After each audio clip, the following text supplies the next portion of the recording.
Mayan Matchmakers, Part 3, by Bobby Grace.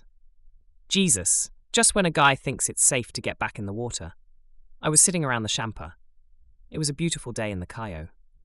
The Mexican, a gringa cracker girl from Florida, and I had recently parted ways. Rather painfully on my end of it. Anita, a colourful Ladina friend of mine from downriver in La Buga, had been staying with me a little more than a month, healing me and helping me work on Tempest. I had taken her back home that weekend. I was looking forward to some time alone. Aha, emphasis on the second syllable. As you may recall, about 9 months ago, I was the target of a gang of Mayan matchmakers. Aha, same emphasis. This is the jungle where the gods are active, the juju rampant, and the spirits are close enough to receive a push in some direction or another to get them going. Aha, same emphasis. Generally by women. Aha, same emphasis, but draw out the second syllable a little longer. Foreshadowing? In Quechua no less? Aha. No emphasis. I've been in the jungle long enough that I should have known something was coming. The Mayan women had been quiet since the last frontal assault on my bachelorhood. They had sent a few experimental rounds downrange in my direction, but nothing serious. I thought, even dared to hope, that maybe they'd given up on the simple-minded gringo ever finding a good woman and were directing their efforts in someone else's direction. Aha. Slight upward inflection on second syllable. I was wrong. Ooh, rising pitch. On the 4th day after my friend Ruth left, I was presented with a woman. You read that right. Presented with.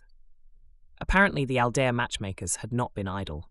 They'd just been biding their time, planning, scheming, patiently laying in wait to make their move. Plotting.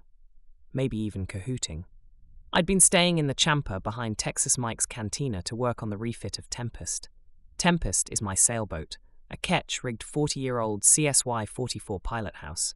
I live on her normally, but right now she's in major refit. Refit. Let me give it to you in a nutshell. Inside the hull, deck plates and access hatches are open to facilitate the work going on. Everything is removed from the lockers to access rigging bolts, tanks, engine, plumbing, and electrical cables. This locker effluvia sometimes starts out organized into piles of similarity, clothes, tools, spare parts, etc. But organization's tenuous grip degenerates quickly as piles and parts of piles are moved and moved again to access this or that artfully obscured rigging fastener, or come to a jumbled rest on one of the ever-diminishing horizontal spaces. Which is to say, shit is strewn everywhere. Outside the hull, grinding, hammering, sanding, drilling, sails, stacks of rigging parts, a minefield of lines, and freshly removed deck hardware. Everywhere. Fucking fiberglass dust. Trabajadores coming and going. Did I mention the fucking fiberglass dust? Add all that up. Throw in the fact that Texas Mike's cantina is 30 paces southeast of the champa. Cold beer, hot food, good music. No fucking fiberglass dust. Any fool would see that moving into Texas Mike's champa was a good decision. This fool did. In hindsight, it might have been a tactical error.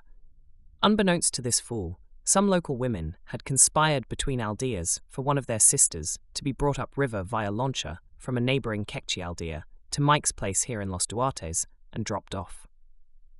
To live with me. I've been around a while. That's never happened to me before. So as suddenly, as in answering sure to me amigas, "Hey Bobby, would you like to meet my sister?" Suddenly, the situation shifted from a casual social encounter to an audition for an esposa. It was about 3 o'clock in La Tarde when Kellyn, a beautiful young Quechua Mayan lass of 18 years, her hair long, freshly washed, and shining like a slab of polished black marble over her brightly coloured camisa, manifested suddenly on my porch. Along with her child, of course. Kellyn wanted to and needed to be gone from where she was. I needed a woman. As far as the Aldea matchmakers were concerned, it made perfect sense. What kind of two idiots wouldn't see the logic and benefit in the arrangement? Todas las personas comen. Where's the downside? Apparently none of the women involved in the operation, including the sweet, young, not quite virginal Keelan, didn't see one. I thought about that for a while, decided I didn't see one either. There's a lot of unexpected occurrences where I live. A guy's got to learn to take them in stride. After a while, you don't even flinch. What the hell? I didn't exactly have a plan for the rest of the day anyway. My woman friend who introduced us, herself one of the conspirators, took the time to say, Hola, Bobby. This is my sister Kellyn. Gave the girl a serious look, spat something in Kekchi, turned and left us on our own. Although I had been smacked upside the head by a 20-pound bag of culture shock, I soldiered on as if I was presented with beautiful, young, child-toting Indigianas every day of the week. As if it was just another Wednesday, which in this patch of jungle it surely was.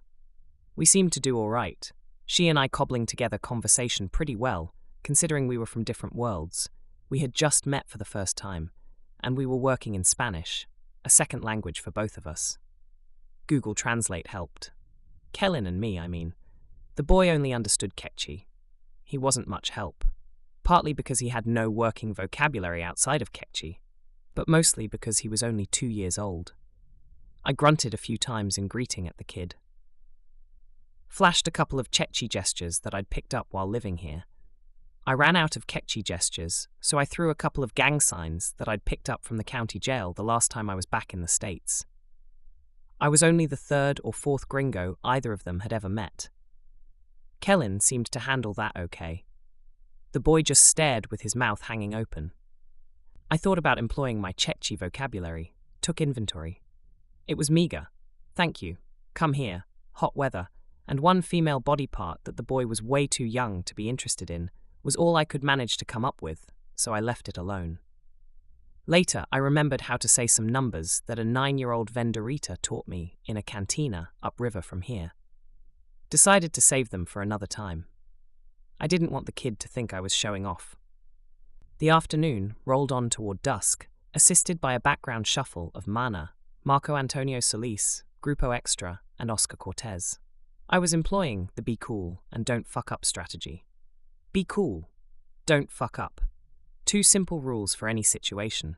If you fuck up, just refer back to rule number 1 and you'll be fine, was the valuable advice given to me by a Master Chief Petty Officer of the United States Submarine Force back when I was a kid growing up on a submarine. It served me well over the years. It seemed particularly useful in this situation, so I stuck with it. I was being cool and not fucking up as far as I could tell.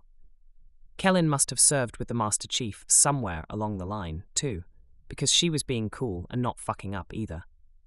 The boy was fucking up from time to time, but he was being pretty cool about it. So there we were, being cool and not fucking up. Laughing some, smiling a lot, a touch on the arm in conversation.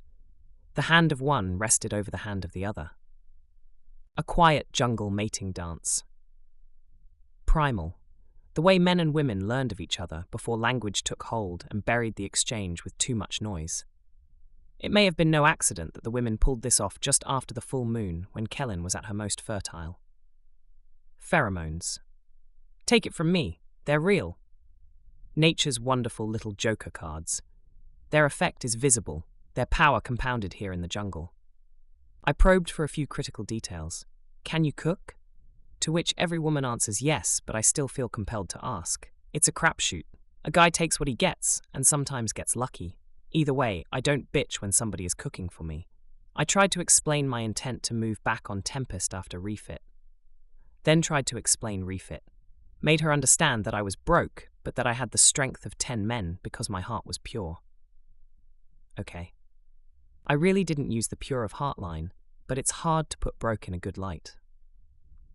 I took my best shot at it without blowing any smoke up the 3 layers of clothing covering her young ass.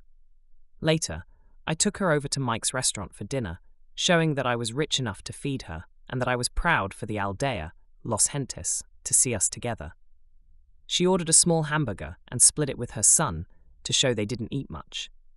I ordered a beer, waited a few minutes, then refused dinner for myself to show that they would eat even if I did not. The beer wasn't symbolic, I just wanted a beer. She fed me from her papas fritas. If the woman has food, she will feed the man. I accepted her offerings, fed some that she gave me to her son. If I eat, the family eats. The boy put part of a French fry up his nose. I didn't know what the hell that meant. A hamburger and fries is sometimes more than just meat and potatoes here. We returned to the champa, put the boy to sleep, and spent the time together until I returned her to her aldea in the morning. Cultura y costumbre, culture and custom. I chose to live here, worked hard to learn the way of the people, La via de los gentes, el corazón de los gentes, the heart of the people. On that day my efforts were rewarded, not with la regala de la mujer, the gift of the woman, but with the trust of the people.